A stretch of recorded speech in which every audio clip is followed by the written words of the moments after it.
A projectile is fired at an angle of 45 degrees with the horizontal elevation angle of the projectile at its highest point as seen from the point of projection is.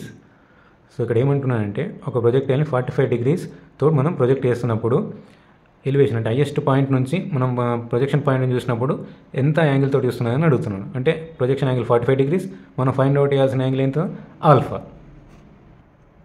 Projectile యొక్క హైట్కి formula రాసుకోండి.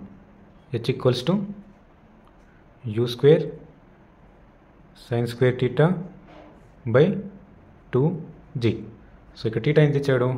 45 degrees ఇచ్చాడు. So u square sine square 45 degrees divided by 2g. Sine 45 ఎంత? 1/√2. So u square 1/√2 whole square divided by 2g. So u square 1/√2 whole square అవుతుంది 1/2 అవుతుంది. So 1/2 కిందకి రాసేసుకొని into 2g. So ఫైనల్గా ఏమొస్తుంది మనకు? u square by 4g. So ఇప్పుడు రేంజ్కి equation రాసుకోండి. r equals to u square sine 2θ by g equals to u square.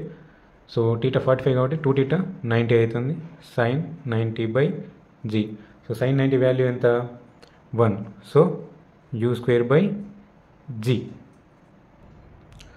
So ఇక్కడ ఒక కండిషన్ ఏంటంటే టోటల్ రేంజ్ r అనుకుంటే హైయెస్ట్ పాయింట్ దగ్గర రేంజ్ అనేది ఏమవుతుంది? ఆఫ్ అవుతుంది. r/2 ఇక్కడ r/2 అవుతుంది, ఇక్కడ r/2 అవుతుంది. సో ఈ డయాగ్రామ్ నుంచి tan ఆల్ఫాకి ఈక్వేషన్ రాసుకుంటే tan ఆల్ఫా ఈ ట్రయాంగిల్ నుంచి this one is opposite means h, ఇది adjacent r/2. So h value ఎంత? u square by 4g. r value ఎంత? u స్క్వేర్ బై g, కానీ ఇక్కడ r/2 కాబట్టి u square by 2g, u square by 2g. So ఇక్కడ ఏమవుతుంది? u square get cancel and gg get cancel.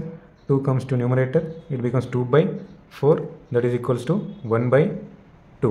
So alpha equals to tan inverse of 1/2. So C is the right one.